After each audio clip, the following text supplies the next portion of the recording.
But the heartache that comes from chasing a dream, doing everything that you're supposed to do, putting in the work, believing in yourself, having the vision, doing literally everything that you are told you need to do to make your dreams come true, year after year after year, it not happening. And how many times can you go through that and not just give up and just say, screw it? Somebody asked me, would you be happy if you're just doing music, but you're not like a superstar? And at some point I said, no, that's not good enough. After at least 2 years, which is a long time, to take a break from what was my passion and my goal, I am starting to get that bug again.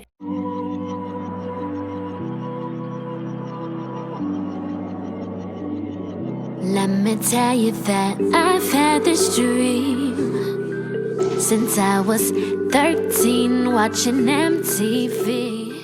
What's up, beautiful people? Welcome back to Dreams Not Deferred.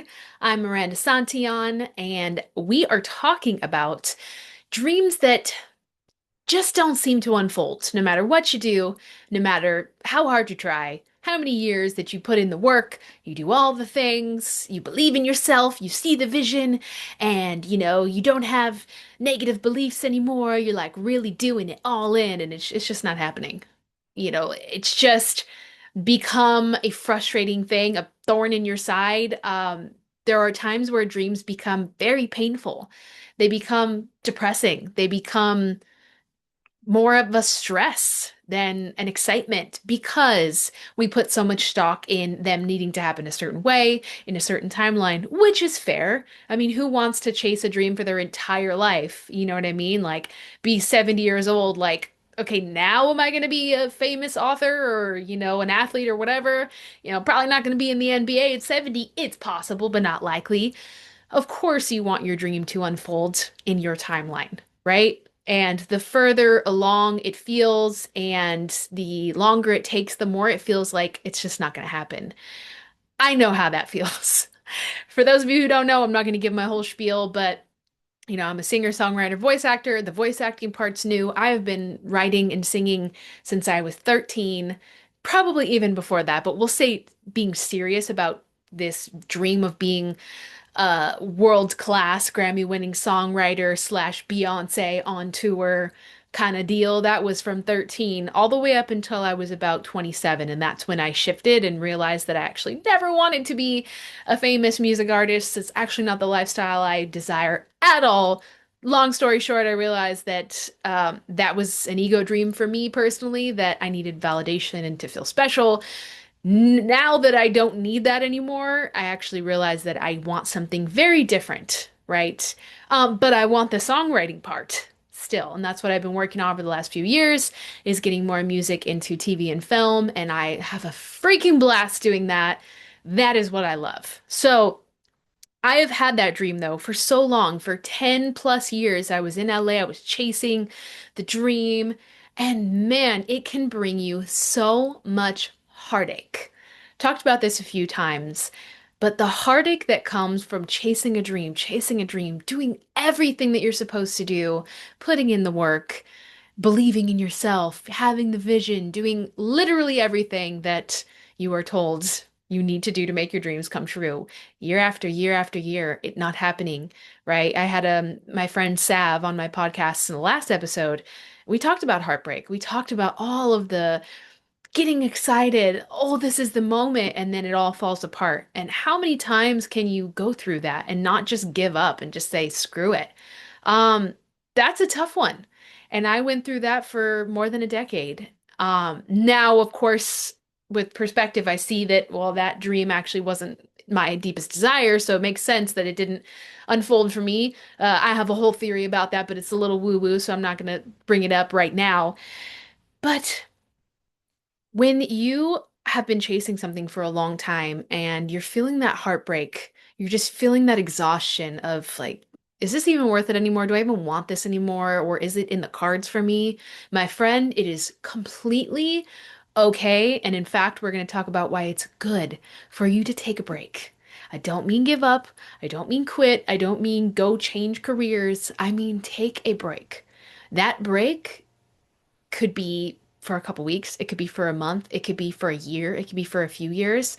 I wanted to share my story about taking a break from, not completely from music, because obviously I do music for clients and that's my living, that's how I make money, but my own music journey, like my own pitching songs to songwriting clients, my own putting out my music and pushing that. I took a very long break from that. Why? Because that heartache weighed me down to the point where I started to hate music.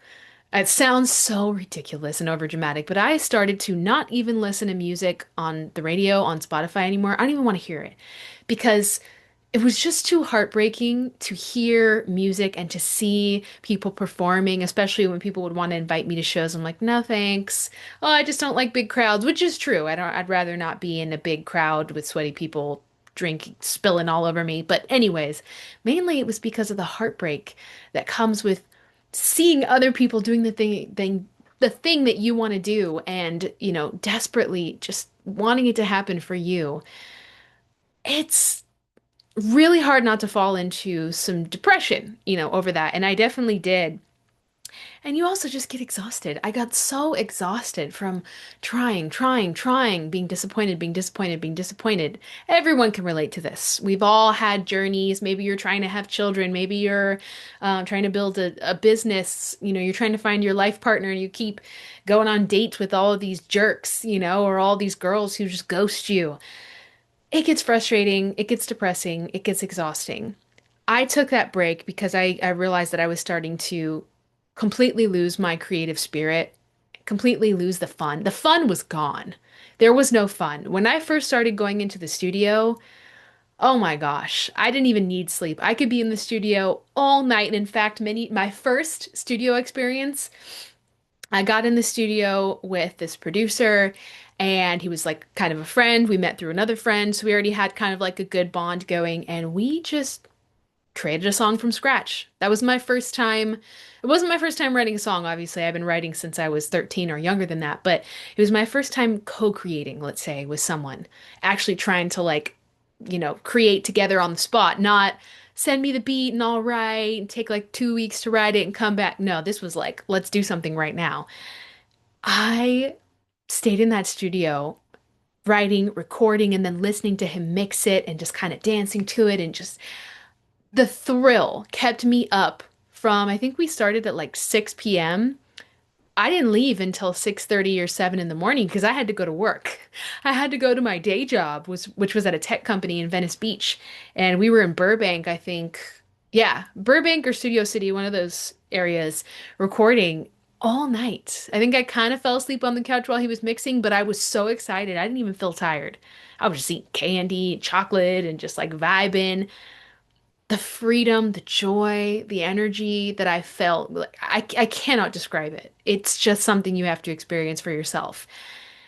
And I felt that most of the time when I'd get into the studio. For years, I felt that excitement and that thrill when I would be writing, co-creating with others, recording, doing music videos, and doing shows. I realize now that I never really felt that way with performing. It was just kind of like, well, this is part of it. You got to perform to get fans. But if I'm honest with myself now, I've never really enjoyed performing nearly as much as any other part of the process. But anyways, I say this to share that that was how I felt about music when I started.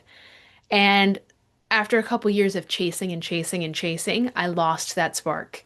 And it was sad. And I've talked about before how it was like grieving. It's like a loss. When you lose the thing that makes you happy, even though it's still there, I couldn't connect to it anymore. And it just felt like empty, And I think for me, it was because when I realized that my vision was wrong, this may or may not resonate with you, but when I realized that the way I was looking at music was wrong, and what I mean is I was looking at it from the ego perspective of, my dream is to be a superstar, because that sounds like the life I want. When really deep inside, I just wanted to be creating, creating, creating all the time and have a lifestyle of an artist and get paid really well. Okay, again, I'm never going to hide the fact that I'm still about the money. Okay, more about the creativity, but still about the money.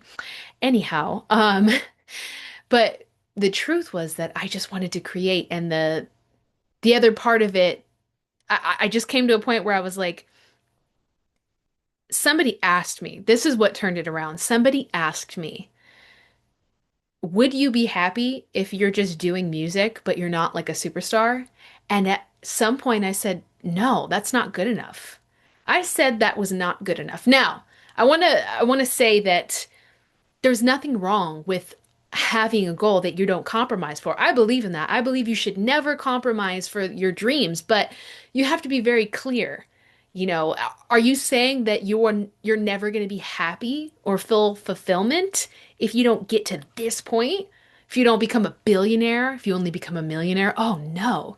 Or are you saying that this is my goal and I'm not compromising, I'm going to keep going? That's beautiful. You should absolutely not settle for less. But settling is, in this sense, is not about giving up your dream. It's just about saying, I'm going to feel fulfilled at every stage of the journey, no matter how long it takes to get to where I want to be, no matter where I'm at now.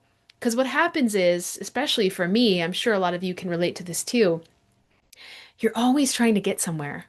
And that's life. That's life. You're always trying to expand. Yes, that's the purpose of life is to create, right? I think the purpose of life is continued creation and expansion. But you have to find joy along the way at every stage. Otherwise, you are always going to be reaching for what's next. And you think that you're going to get to a point where if I just get here, no, no, no, I'll want more, but I'll be satisfied. I promise you, you won't.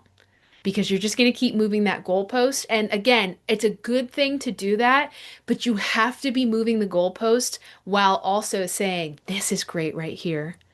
This is great right here. Maybe you just started a journey, learning a new skill, starting a business. You're on the road to becoming a parent, whatever it is at this moment in your life. And the goal is way up here at the top of the mountain, and you're at the bottom, and you're like, man, this is going to be a lot of work. It feels overwhelming, but you're at the stage of learning, of excitement. So feel that excitement. Enjoy the learning process, enjoy the planning, the visioning.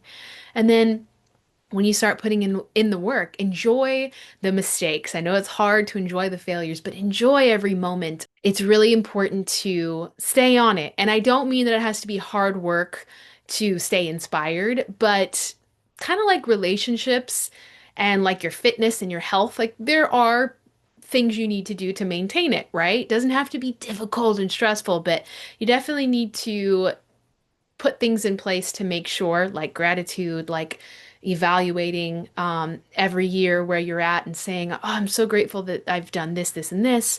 It doesn't always feel like I've come far, but hey, I have made progress every single year, every couple of months. Take yourself out to dinner, go with your spouse, your friends, and be like, hey, I made $100 more this month than I did last month. Cool. Appreciating along the way really helps. And I bring all of this up to say that if you're at that point where you're just questioning everything and you just feel like, I don't even know if I want this anymore, take a break. Okay? Take a break because that is the perfect way to get your mind off of it, number one, in a very logical sense. When something just has so much resistance and stress around it, then taking a step back, logical, of course. Of course, everyone needs a break sometimes, right?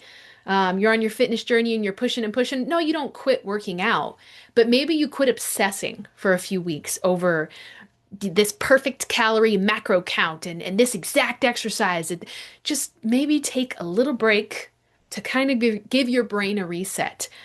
Or maybe you're like me and it's a little bit deeper. You need to kind of take a step back and reevaluate, why am I doing this? Why did I get into this in the first place? And give yourself some time to just explore. Give yourself some time to just unwind because we get so wrapped up in the process. We get so wrapped up in our systems. I need to post every day at 10 o'clock because that's the time that I get, the most views. Systems and strategies are great, but sometimes you need to take a break. I took a couple years off of pushing hard in terms of my own music stuff. It's been 3 years, I think, since at least 2 years since I've really focused on my own music and my songwriting to pitch to companies and artists because I just wasn't feeling it, man. I really wasn't. And it was a little scary to take that break because what does that mean? Does that mean I don't want it anymore, which is sad? Does that mean that I'm going to lose progress? I'm going to run out of time? I don't know. But I just trusted that, you know what? If I'm not feeling it, I'm not doing myself or my craft any service by forcing myself to do something that I don't feel passionate about right now. And I'm telling you this to let you know that after at least 2 years, which is a long time, to take a break from what was my passion and my goal, I am starting to get that bug again and have so much more clarity around what my future in music looks like for me, what I actually want. It took 2 years, maybe even a little longer, of complete unknown, of kind of sadness of like, I don't know, man. I don't even really enjoy writing right now. I don't even want to listen to music right now. I'm not inspired. I'm like almost irritated by it. That's scary. And it's there's so much anxiety around that, around the unknown, but I just trusted it. And I can tell you after all that time off, it gave me the opportunity.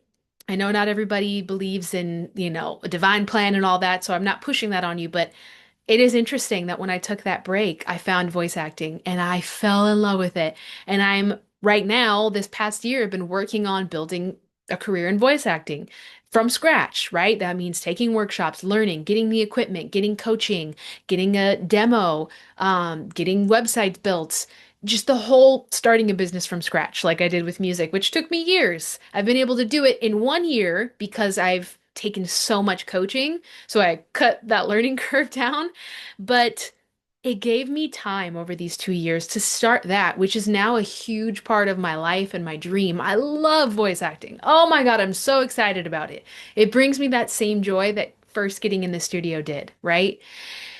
And now that I am still on the journey with the voice acting, but I'm most of the hard work is done. Most of the required constant attention on building is done. There's just a few more steps to really just having a normal schedule of reaching out to people to network and auditioning, reaching out, auditioning, reaching out, auditioning, and then doing the gigs. That is like a continued sustainable process. Now that I'm almost there, I'm getting that feeling again of, oh yeah, I got some ideas. Okay, music is starting to inspire me again. Okay, I want to sing again. I want to write again. And I have ideas of where I want to go with my music career now, really focused on songwriting mainly. But all this to say, taking breaks, whether it's a couple days, a week, a month, a year, couple years, can be the most beautiful and effective way to actually make your dreams come true. It's not always about hustle. Sometimes you really do need to step away to allow other things to fall into place, to gain new skills, to get rid of all this resistance, to change your perspective about what it is you want. Don't be afraid to take a break. You're not giving up, you're not losing progress. If it's really in your heart, you won't let it go. Don't worry about that.